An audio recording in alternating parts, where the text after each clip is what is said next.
As in the rest of the city, many people in Dorchester have been following advisories on COVID-19 while anxiously hoping for the best with reopening of schools.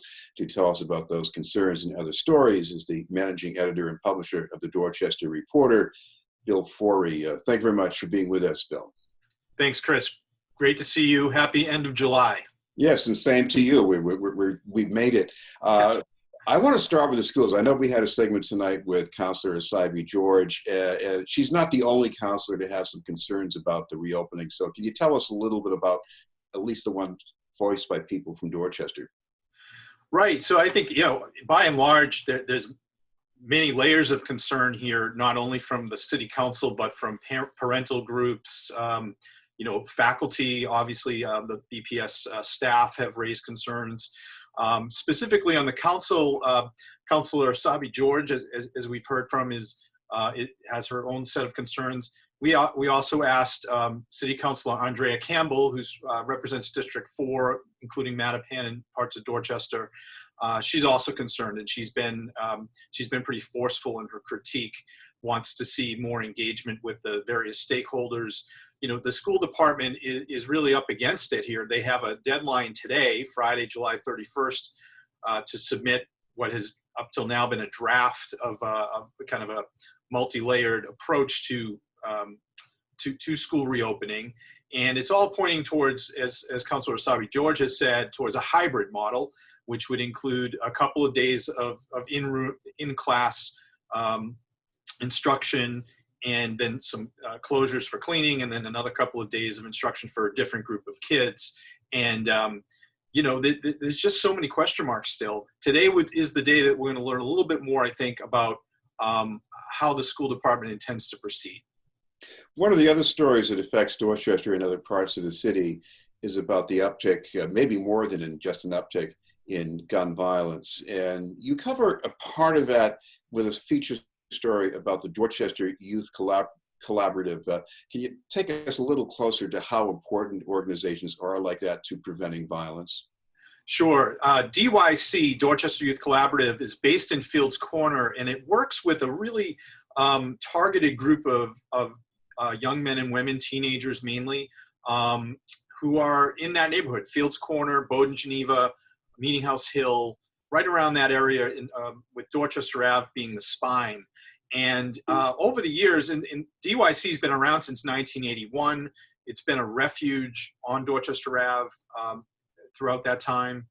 And Emmett Folger, who's the longtime president and director of DYC, has really been the heart and soul. He's brought waves of kids now for generations through his organization, giving them space to be really away from the streets.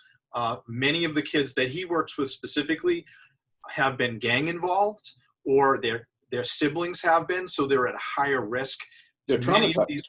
Many of these kids have lost loved ones to gun violence, or have had loved ones who've been perpetrators. And so this is a really high-risk population that he works with. And just like most of the organizations, all the organizations in the city, they've seen their funding decimated over the last 6 months. They weren't able to open for many months for services. And as Emmett told us, which I thought was really poignant, he said these kids have already been, so put upon throughout their lives, and this is the most fragile period that they've seen in all his years. Not only because of COVID and because they've been, mainly out of school, etc., but because there has been, as you mentioned, an uptick in violence on our streets. We've seen something on the order of a 25% increase in homicides in Boston. Some of them have happened in Dorchester just in the last few days. And when our reporter Dan Sheehan visited DYC on Monday, one of the chatter among the kids there was about one of their fellow members who lost his older brother over the weekend to a homicide up near Upham's Corner that happened, and they were still, digesting that news and mourning the loss and the concern for their friend. So this is really this is a frontline group. They have reopened now. And one of the reasons we went over there to do this story is because they are programming again, and they're doing a lot of stuff outdoors at Town Field. They're doing basketball clinics.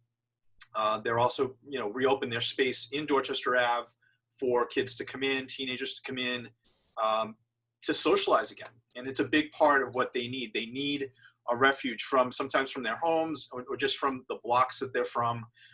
And DYC is getting it done as they have for 40 years plus. And they are getting some help this year from news sources. The Boston Resiliency Fund has helped. Boston After School and Beyond has given them a grant that's helping this programming happen. So thank you for highlighting this story. I would go to .news.com and read what Dan Sheehan wrote about it to learn more. Well, another thing is, we don't want too many people going to one beach in South Boston because it will get too crowded. But if they want to go to a beach in Dorchester, they might have some problems. Can you tell us about those?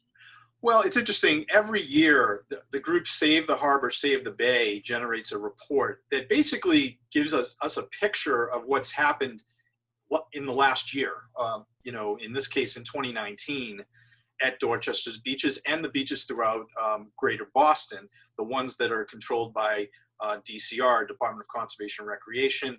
So locally, those include places like Carson Beach, M Street Beach, City Point in South Boston, which, by the way, all of those had a great summer last year, and right now, so far, so good too.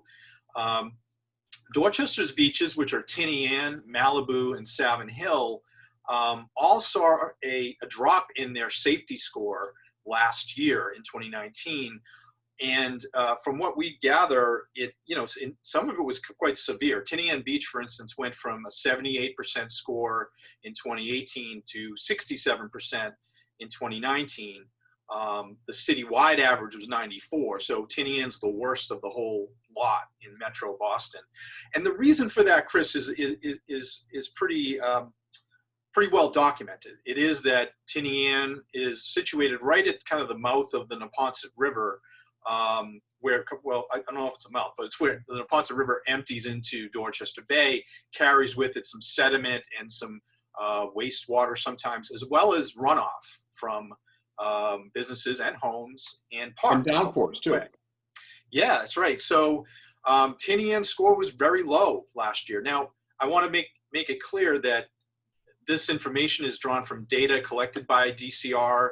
It's analyzed, it's summarized for the purposes of this report to give us a picture in general of the trend.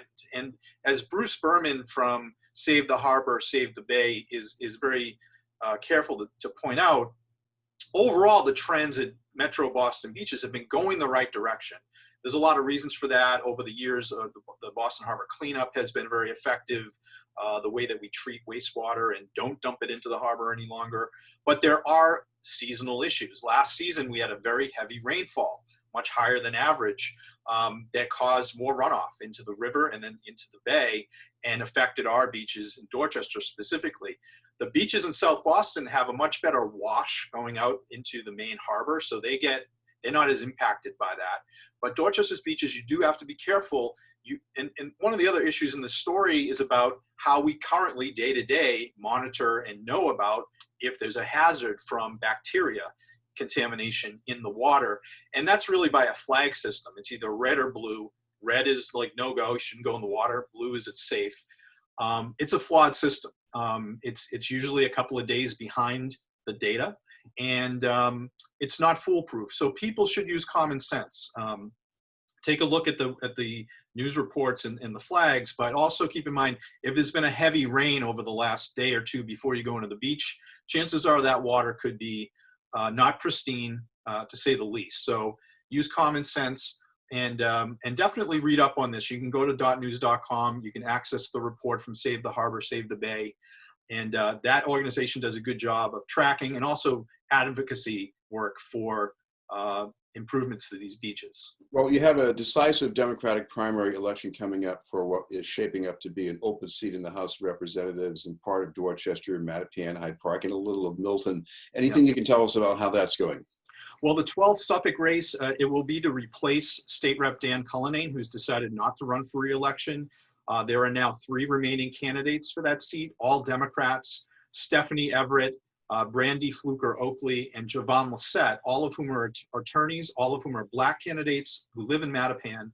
The field is dynamic right now, I would say. Javon Lissette has run before and lost twice to Cullinane, but performed pretty well at the polls, even against an incumbent, so he's in the mix.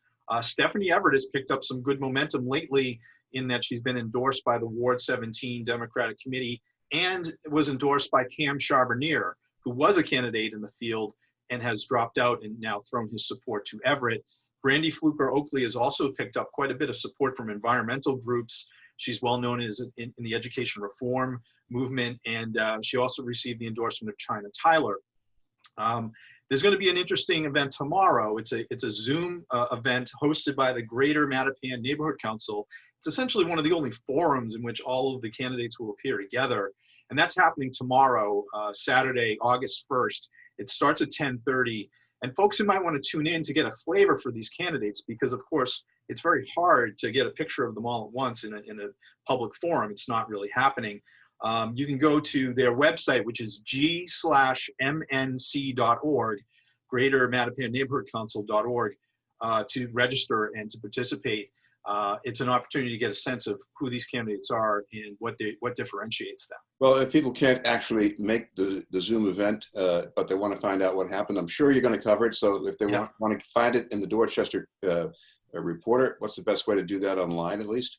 Yeah, you can go online to .news.com. We'll have coverage of that meeting and other issues related to the 12th Suffolk race, as well as the other contests that are coming up on September 1st, including the U.S. Senate race between Ed Markey and Joe Kennedy. That we've done some coverage of that just in the last week that I would encourage folks to look at. So .news.com is your best bet.